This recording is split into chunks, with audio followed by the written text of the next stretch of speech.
You've heard it before in one announcement or another. Thank you for flying with us and choosing this airline. Because we all have a choice, right? Recently, I had the chance to fly on a legacy carrier, namely United, and then fly on Spirit, a carrier known to be low cost, on the way back. If anything, for the sake of consistency, we would have flown back on United, but we needed a later flight on the day we were flying back, and Spirit was the only option, so we chose Spirit. This got me thinking, is flying low cost really that bad compared to flying economy on any US legacy carrier? Some people have strong and clear opinions on this, and they will not be afraid to tell you. Generally, low-cost airlines get less favorable opinions. Certainly Spirit, or insert low-cost carrier here, is the worst airline in the world, and you should do everything in your power to avoid them. Right? Here was my chance to find out. Before going into this trip, I have had experiences with both of these airlines, and my opinion on them is neutral. United has upset me in the past, but I've also had one of my best flight experiences with them, and Spirit has, at least in my opinion, always delivered exactly what they advertise.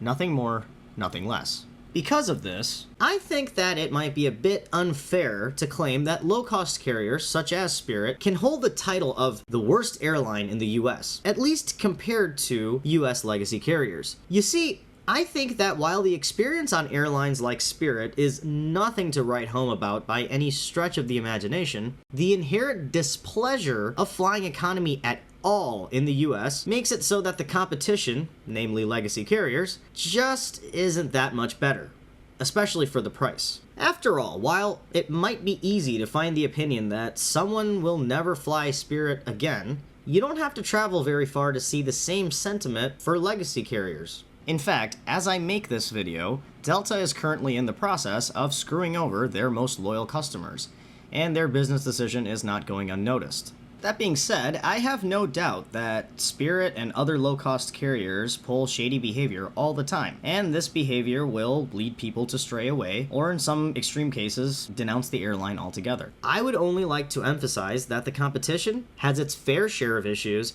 and those should not be ignored. Now that we got that out of the way, let's see how the flights actually went. Except for the first flight, the type of aircraft we're going to take were all going to be similar, namely Airbus A320s. This is important because the aircraft type can mean the inclusion or exclusion of certain features that can make all the difference in an otherwise unspectacular flight, and this goes specifically for full-featured carriers. The flight there would take place in the daytime, and the flight back was going to be overnight, and this was going to include a red-eye. Both flights were in economy, at least economy on United and Spirit's most basic product. To keep things fair, we did not purchase Spirit's big front seat, which would be equivalent to Spirit's first class, as loosely as I use that term. Also, along with myself, my wife and our two friends would be coming along on this trip, and one of them hates flying. This would allow for 4 different perspectives on the same flights. Finally, on all the flights, we chose the same seat positions. My buddy and I had aisle seats, while our wives took middle seats.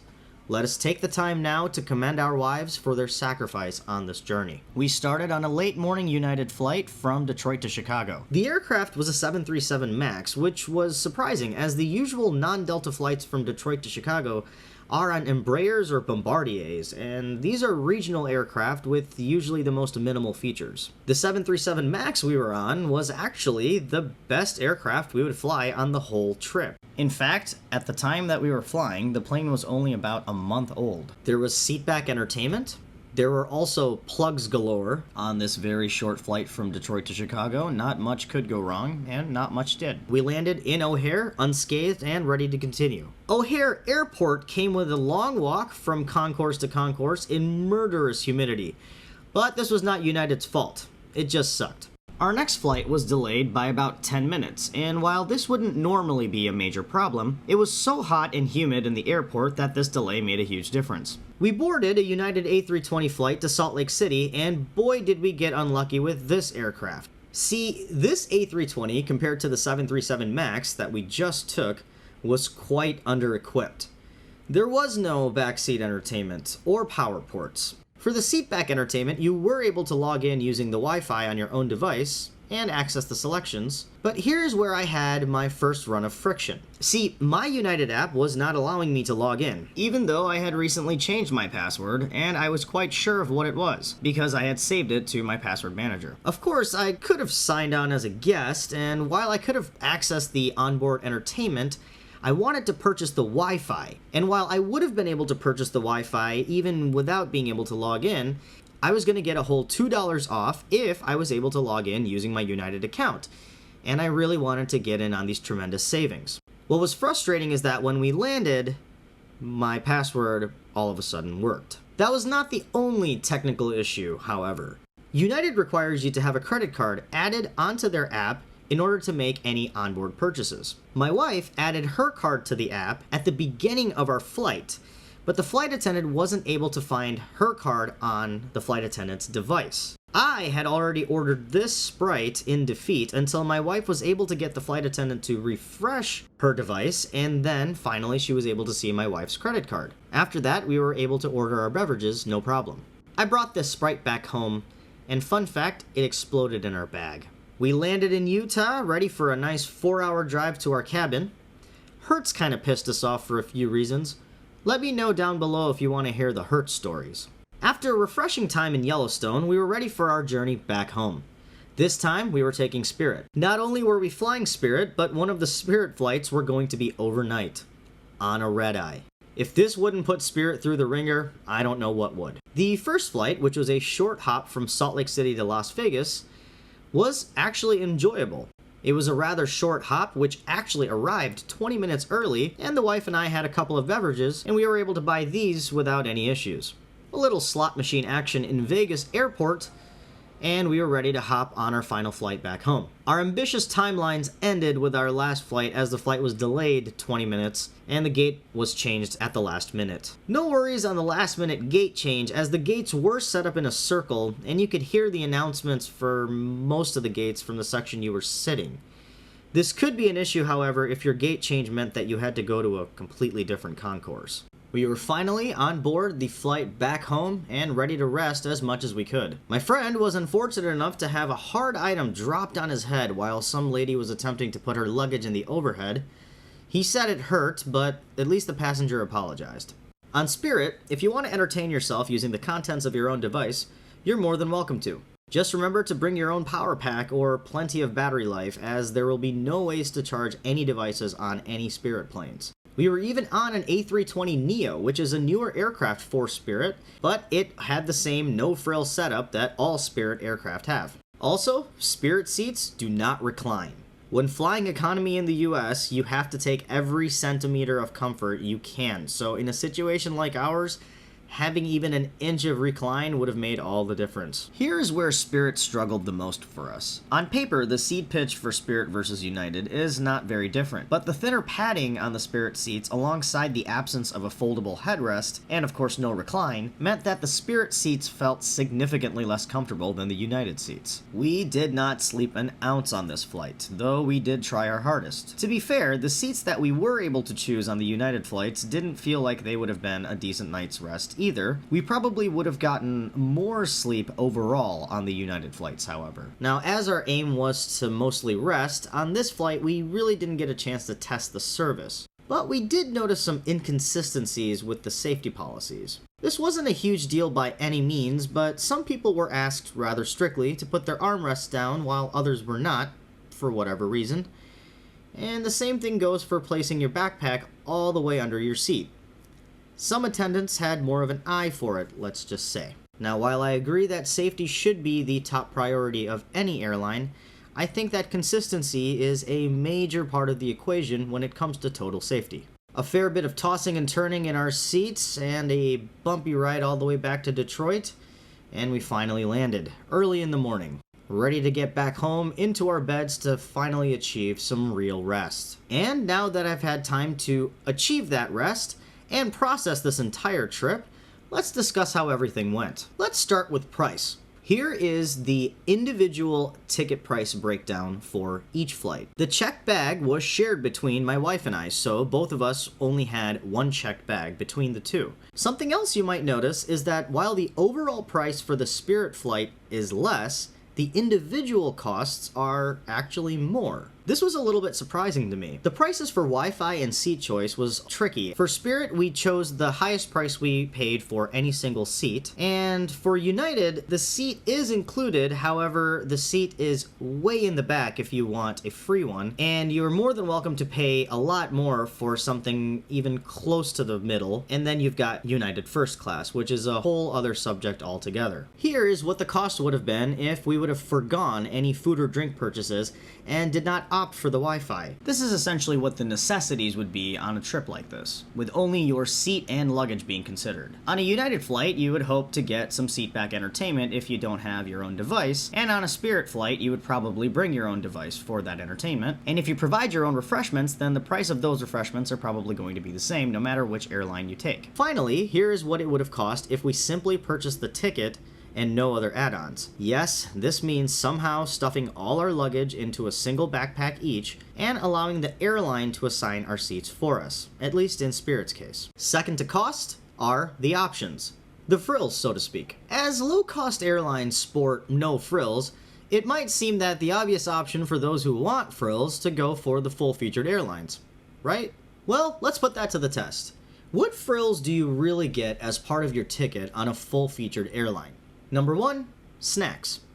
Ah, the famous peanuts. Of course, nowadays, these could be pretzels or granola bars. There's no denying the staple these little snacks have been since the era of travel became a giant compromise. Snacks are welcome, of course, but are they worth it? After all, you can bring your own snacks from the ground, and if anything, those snacks are going to be way better than the ones that the airline is going to provide. We'll say snacks are low priority when it comes to choice. Number 2, a soft drink. What better to wash away those peanuts than with a nice fizzy beverage? I think it's fair to hold the included in-flight beverage right alongside the snacks, if not slightly above, as even if you say no to the snack, the drink usually makes its way onto your tray table, even if it is just water. Number 3, a TV screen. Seatback entertainment, though can be expected on full-featured airlines, might not always provide the entertainment on the back of the seat in front of you. No worries, you most likely will have an option to stream this entertainment on your personal device.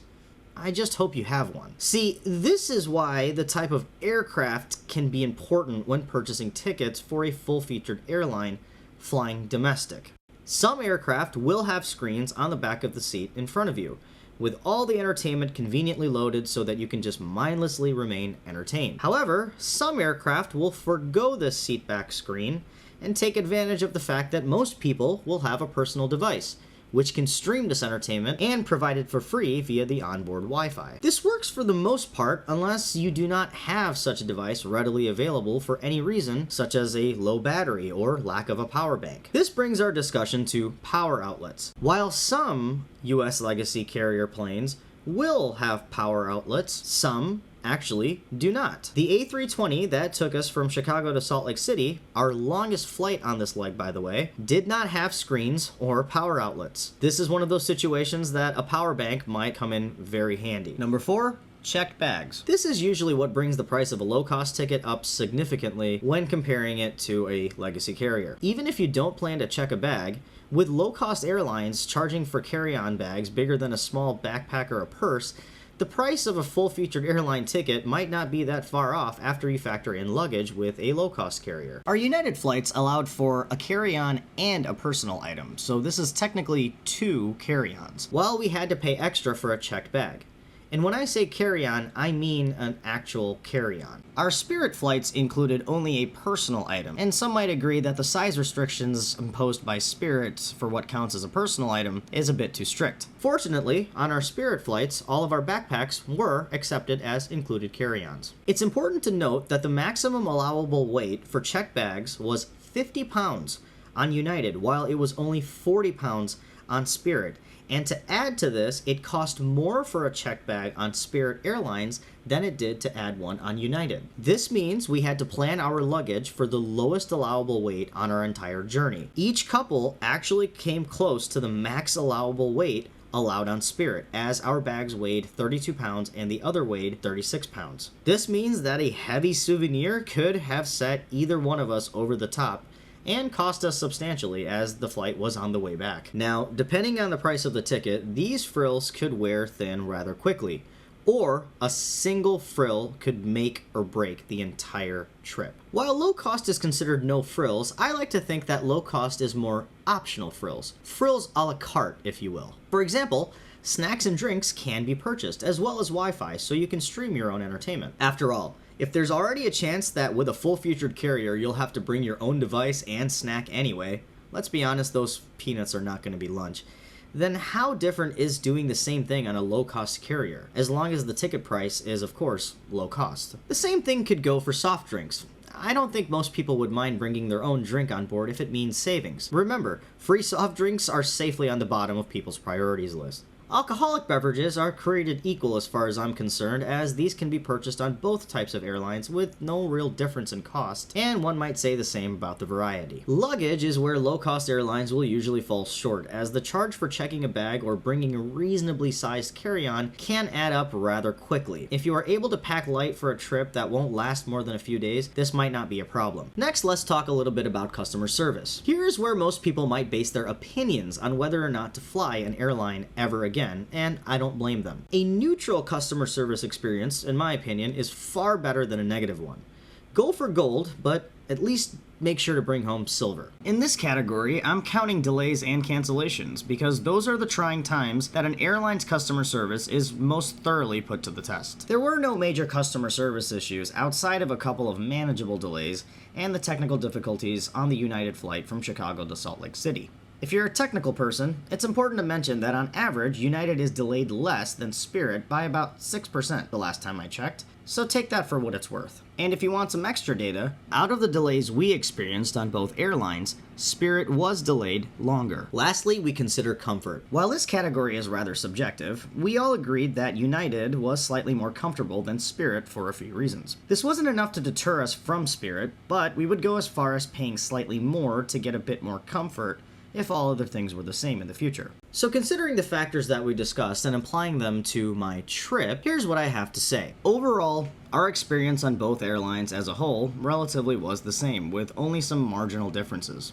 Given only the results in this video, and not counting any future mishaps I might have with either type of airline, we will probably choose the most convenient option in the future, even if that means flying a no-frills airline. I think while low-cost carriers have their place, they won't be first on our list by any means, but they will at least be an option. How about you? What are your thoughts on US domestic travel in economy class? Do you have a favorite airline? Do you have a least favorite? Let me know down below. And until next time, Travel Dolphin out.